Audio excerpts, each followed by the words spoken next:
물 많이 마시라는 말 많이 들으시죠?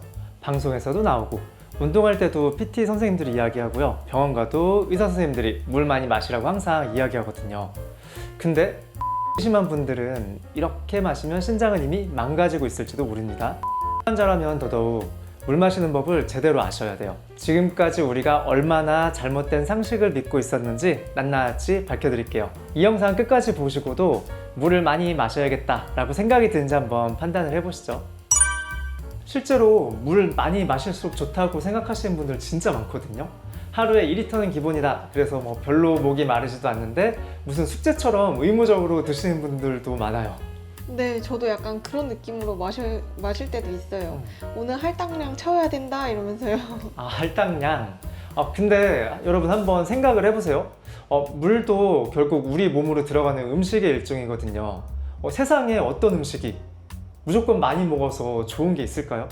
그 왜 우리가 과유불급이라는 말이 있잖아요. 그게 괜히 있는 말이 아니거든요. 듣고 보니 그러네요. 아무리 좋은 보약도 너무 많이 먹으면 탈난다고 하잖아요. 맞아요. 그럼 우리가 이토록 맹신하는 물 하루 1리터 이상 섭취한다? 이 이야기가 대체 어디서부터 나온 건지 알고 계세요? 그냥 쉽게 말씀드리면 우리 몸에서 하루 동안 소변, 대변, 땀, 그리고 막 숨 쉬는 것만으로도 배출되는 수분의 총량이 대략 2리터에서 2.5리터 정도 된다 하거든요. 그러니까 그만큼은 빠진 만큼 보충해줘야 된다 라는 의미에서 시작된 거예요. 그냥 막연히 많이 마시면 좋은 줄 알았는데. 그쵸? 근데 이 이야기 출처가 그냥 아무 데서나 있는 게 아니에요. 되게 오래전으로 거슬러 올라가는데 1945년 미국 식품영양위원회에서 하루에 성인 기준으로 약 2.5리터 정도의 수분 섭취가 필요하다는 내용의 보고서를 내면서부터 공공연하게 이제 퍼지기 시작했던 거거든요. 엄청 오래된 얘기네요. 1945년이면. 그쵸? 근데 여기서 아주 재밌는 반전이 있어요. 그러니까 그 보고서 원문을 자세히 보면요, 이런 내용이 함께 적혀져 있거든요. 대부분의 음료나 우리가 먹는 음식에 이미 수분이 충분히 포함되어 있기 때문에 그 2.5리터 중에서 부족한 부분만 물로 섭취하면 된다라고 써 있거든요. 그러면 그냥 물만 2.5리터 마실 필요는 없는 거였잖아요. 바로 그거죠. 근데 이걸 누가 놓치지 않았을까요? 바로 물을 판매하는 회사들이죠. 그 회사들이 대부분 식품에 수분이 들어있다라는 이 중요한 문장을 어떻게 했을까요? 그냥 말 그대로 샥 감쪽같이 숨겨버리고 하루 물 2.5리터를 꼭 마셔라, 이 부분만 대문짝만하게 이제 광고를 하기 시작한 거예요. 와, 완전 속은 거네요, 우리가. 그쵸. 뭐 이게 얼마나 좀 논란이 됐으면은 미국에서도 2000년대에 다트머스 의과대학에서 하인즈 발틴 교수가 일반인의 건강을 위해 물만으로 하루 2리터 이상 마셔야 한다는 것은 과학적으로 근거가 부족하다라는 검증 논문을 발표를 했을 정도예요. 자, 그럼 다시 본론으로 돌아와서 우리 몸에 물이 들어오면 이걸 누가 다 처리를 해야 될까요? 바로 콩팥, 즉 신장이거든요. 신장이 이 물을 다 걸러서 필요한 만큼 쓰고 나머지는 소변으로 배출하는 역할을 하거든요. 신장이 약간 우리 몸의 정수 필터 같은 거네요. 비유가 진짜 좋은데요. 맞아요. 아주 강력한 정수 필터예요. 하루에 180리터 정도를 거르거든요. 그렇다는 것은 뭘 의미할까요? 만약 이 신장이라는 필터가 약해져 있거나 기능이 좀 떨어져 있는 분들이 물을 계속 많이 마시면 어떻게 될 것 같아요? 물이 다 안 걸러질 것 같아요. 그쵸, 필터가 감당을 못하게 되겠죠. 그 남는 물들이 바로 우리 몸 여기저기 들어가서 붓기가 되고 물을 무겁게 만드는 주범이 되는 거예요. 근데 여기서 또 궁금한 게 생기죠. 물을 함부로 마시면 안 된다는 걸 알긴 했는데 그럼 내가 신장이 약한 사람인지 어떻게 알지? 이게 좀 궁금하죠, 이제. 병원 가서 검사 받기 전엔 모르는 거 아니에요? 물론 정기적인 건강검진이 되게 중요하죠. 근데 우리가 일상에서 느낄 수 있는 신호들이 있거든요. 제가 신장 기능이 좀 약한 분들의 대표적인 일상 증상을 딱 두 가지만 짚어드릴게요. 일단 첫 번째는 잘 붓는 사람. 어떤 분들은 본인이 붓기가 있는지조차 잘 모르는 경우도 있어요. 아침에 그냥 좀 뻐근하고 찌뿌둥한데? 라고 생각하죠. 근데 이게 바로 붓고 있다는 신호일 수 있거든요. 조금 더 확실하게 알아보려면 아침에 일어나서 손가락으로 정강이 앞쪽, 그러니까 다리 정강이 앞쪽을 뼈 있는 부분을 꾹 눌러보세요. 눌렀던 자리가 바로 안 올라오고 마치 찰흙 누른 것처럼 쑥 들어가서 한참 있다가 천천히 나온다 라고 한다면 이건 정말 심하게 붓고 있는 거예요. 가끔 그럴 때 있는 것 같아요. 특히 피곤할 때. 그쵸. 피곤하거나 뭐 술 마신 다음 날이나 이런 경우에는 많이 부어있으니까 그럴 수 있거든요. 자, 그리고 두 번째 신호. 두 번째 신호는 소변이 시원하게 안 나오거나 혹은 자다 깨서 소변을 자주 보시는 분들. 이것도 신장 기능이 약해져 있을 가능성을 시사하는 중요한 사안입니다. 밤에 편하게 주무셔야 되는데 소변 때문에 자꾸 깨면 삶의 질도 좀 떨어지잖아요. 근데 원장님, 저는 붓기는 좀 있는데 건강검진하면은 신장 수치는 항상 정상으로 나오거든요? 이거 왜 그런 거예요? 이게 진짜 중요한 포인트예요. 잘 질문하셨어요. 많은 분들이 오해하는 부분인데 신장은요 정말 어지간히 망가지기 전까지는 수치로는 티가 잘 안 나요. 그래서 신장의 별명이 뭔지 알아요? 바로 침묵의 장기라고 불러요. 침묵의 장기. 정말 신장 과묵한 친구예요. 웬만큼 힘들어도 끙끙 혼자 앓다가 기능이 50% 이상 손상되면 그때서야 검사에서 나타나기 시작해요. 아, 나 좀 아파요. 좀 보호해주세요 라고. 근데 이미 늦은 거죠, 그럴 경우에는. 그러니까 일단 내 몸이 나 요즘 자꾸 붓네? 이런 사인을 보낸다? 그런 검사 수치가 정상이더라도 아, 내 신장 기능이 예전 같지 않구나. 좀 더 신경을 써야겠구나 라고 생각하시는 게 맞는 겁니다. 그래서 제가 아까 말씀드렸잖아요. 부종이 심한 분들이 무지성으로 아무 생각 없이 뭐 물은 좋은 거니까 하고 벌컥벌컥 많이 드시면 그 순간에도 신장은 이미 조금씩 손상되고 있는 거라고 보시면 돼요. 특히 제가 오늘 꼭 강조하고 싶은 분들이 바로 당뇨가 있는 분들이거든요. 당뇨는 우리 이 신장을 망가뜨리는 아주 대표적인 질환 중 하나거든요. 마치 달콤한 설탕물이 아주 가느다란 관을 계속해서 부식시키는 거라고 생각하시면 돼요. 고혈당 상태가 지속되면 신장 안에 있는 아주 미세한 모세혈관들, 우리가 사구체라고 부르는 필터 조직이 있거든요. 이 조직을 고혈당이, 즉 설탕물이 지속적으로 손상을 입혀요. 결국 이게 쌓이고 쌓여서 사구체도 망가지고 당뇨병성 신증이라는 정말 무서운 합병증으로 이어지게 되는 경우도 있거든요. 이건 결국 투석이나 신장 이식까지 갈 수 있는 심각한 상태가 될 수 있다라는 이야기예요. 듣기만 해도 너무 무서워요.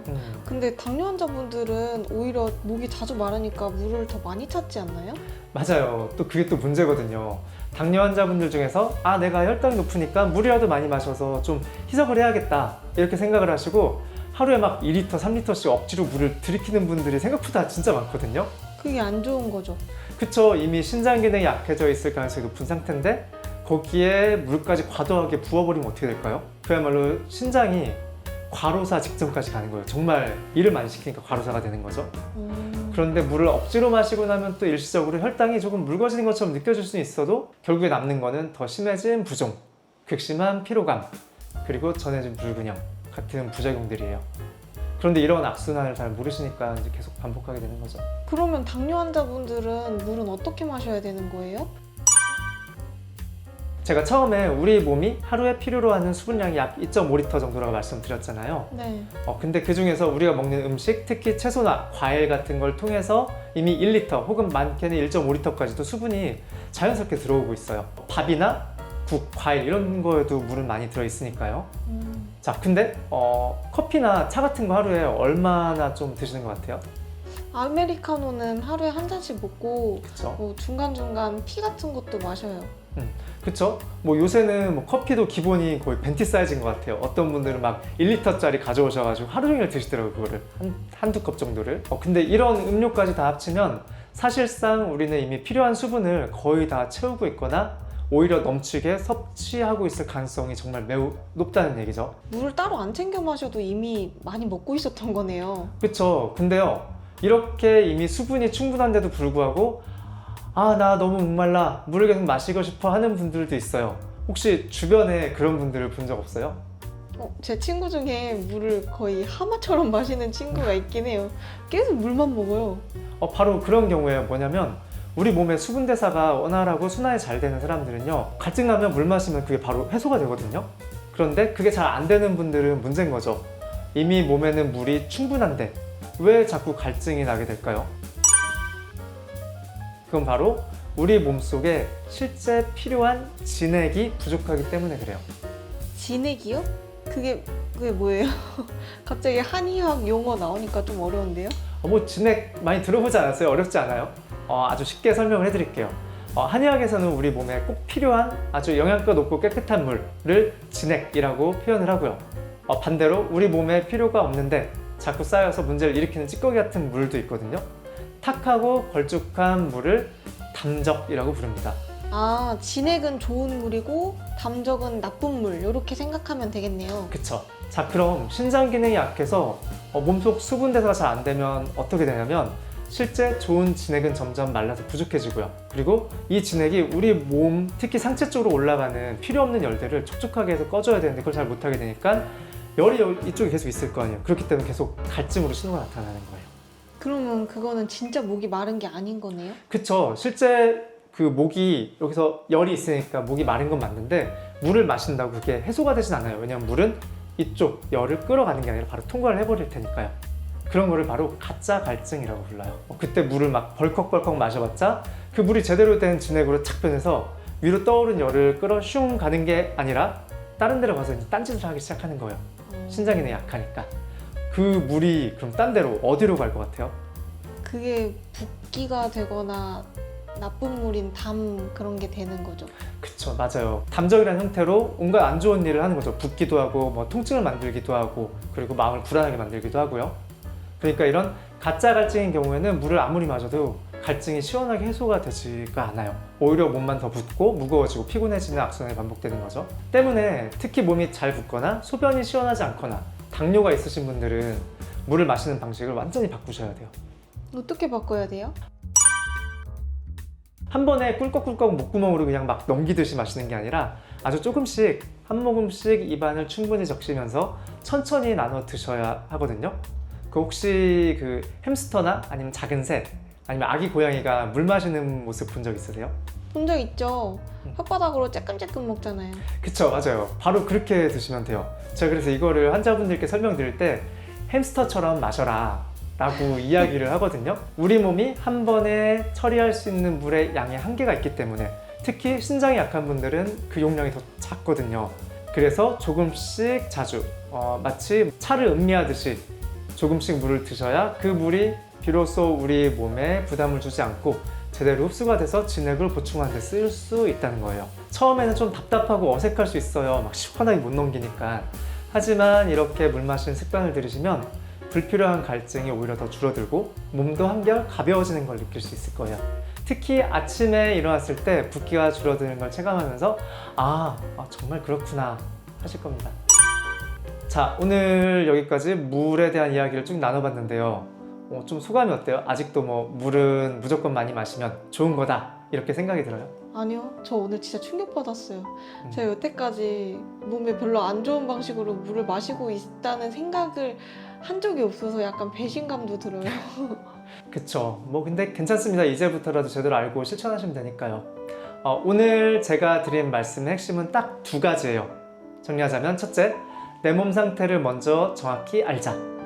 둘째, 그에 맞춰서 물 마시는 방법을 달리하자 이겁니다. 지금 여러분이 아무 생각 없이 마시는 그 물 한 잔이 어쩌면 여러분의 신장을 조용히 망가뜨리는 독이 될 수도 있고 반대로 올바른 방법으로 마신다면 내 몸을 살리는 귀한 약이 될 수도 있다는 사실, 오늘 이 영상을 통해서 꼭 기억을 해주셨으면 좋겠어요. 원장님, 저 오늘 당장 물 마시는 습관 바꿀 거예요. 그쵸, 꼭 실천을 해보세요. 그리고 오늘부터는 어떻게 햄스터처럼 물을 마신다, 꼭 한번 도전해 보시기를 바랍니다. 오늘 영상이 도움이 됐다면 구독과 좋아요, 알림 설정까지 꼭 부탁드리고요. 궁금한 점 있으시면 언제든 아래 댓글로 남겨주세요. 제가 다음 영상 만드는 데 큰 힘이 될 것 같습니다. 그럼 저는 다음 시간에 더욱 유익하고 재미있는 한의학 이야기로 다시 찾아뵙겠습니다. 여러분 건강하세요.